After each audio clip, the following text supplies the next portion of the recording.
Hey everyone, welcome back to Metaphysics with me, Alura. Today we'll go into a little bit of a deeper topic, and that's about the spiritual resurgence in religion that's hitting everyone like a holy tidal wave. Based on online buzz searches and cultural vibes, spirituality is blending old school faith even more today than ever. But is it genuine or is it just another fad? Let's break it down, and I'll use Bible prophecy because it helps.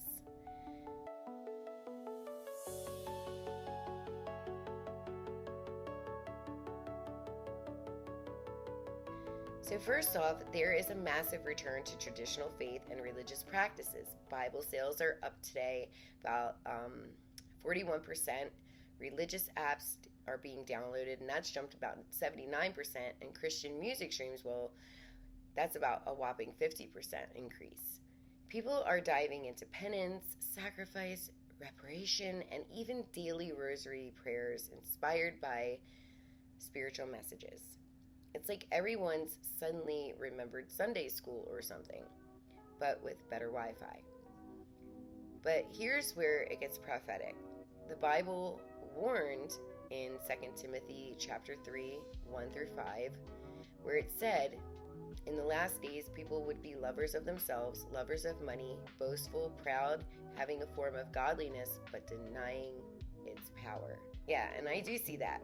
Professing love for God, but really just loving the spotlight. And it does seem like these days everyone's returning to God amid uncertainty, wars, chaos, the pandemic. I get it.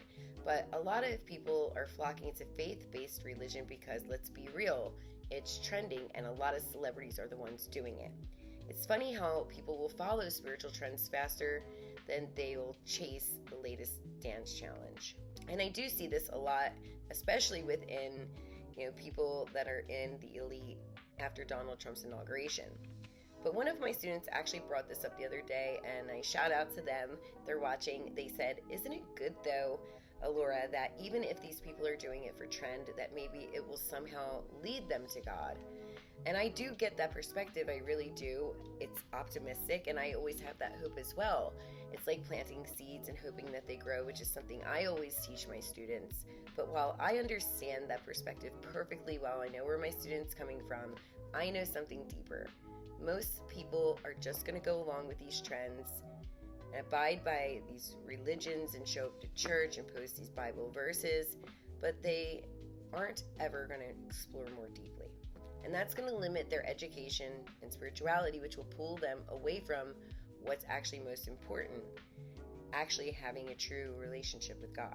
Not just reading the Bible or going to church for show, not just to have something to chat about with friends or to look like they're above others by riding the wave. Most people won't really know God.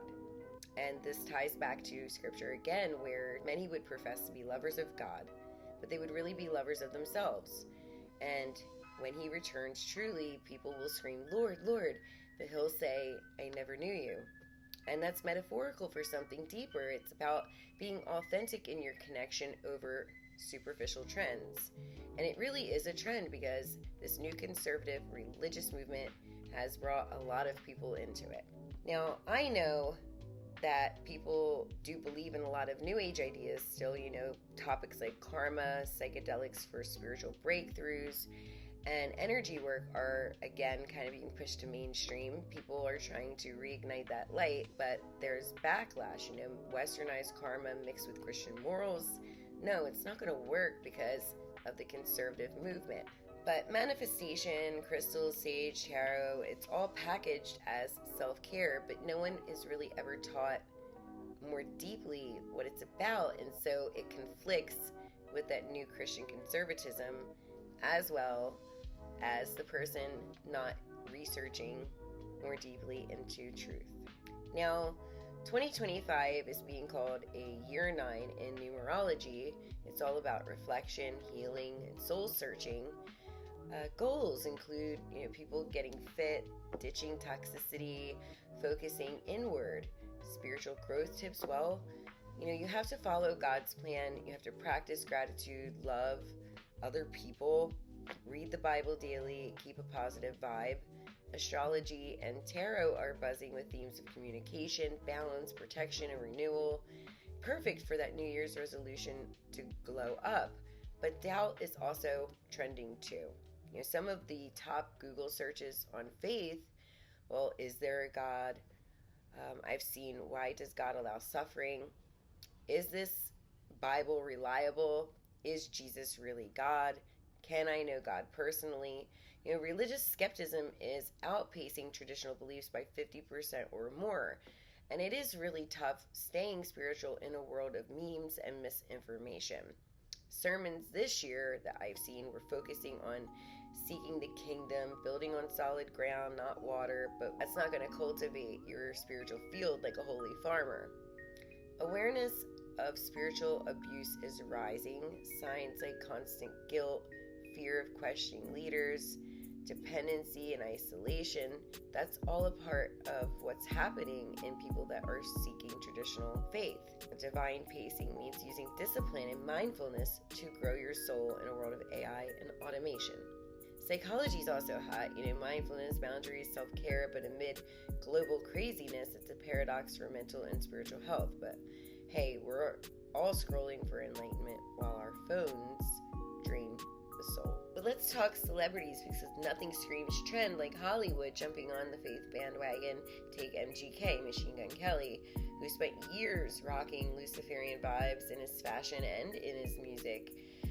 Now he's all about Jesus, saying that he's completely with God. And he says he's Christian again, and props to him, but timing is really interesting. Other stars who have also gone quiet on faith until recently, well, there was Russell Brand. He got baptized and is vocal about his Christian journey after a wild past. Shia LaBeouf, he converted to Catholicism for a movie role but stuck with it, and getting super expressive about Christ. Even Hulk Hogan got baptized not long ago, flexing his faith muscles. I call this the false second coming. It's because it's not the real deal. They're bringing back Christianity in order to control. And this is all coming from Donald Trump's return to office with his religious conservative values. Add Charlie Kirk's Turning Point USA, pushing the faith and patriotism, and suddenly everyone's finding Jesus and God. It's not heartfelt, it's just riding a political wave. But it's funny how spirituality spikes with elections. Like, did God win the popular vote? But hey, all religions point to the same direction, just with different languages and names. Maybe that's clicking for people too. Universal love, higher power, whatever you call it. Amid uncertainty, which a lot of people are feeling these days, you would think that they would try to find something deeper, but in that, most of them are jumping onto the conservative bandwagon instead.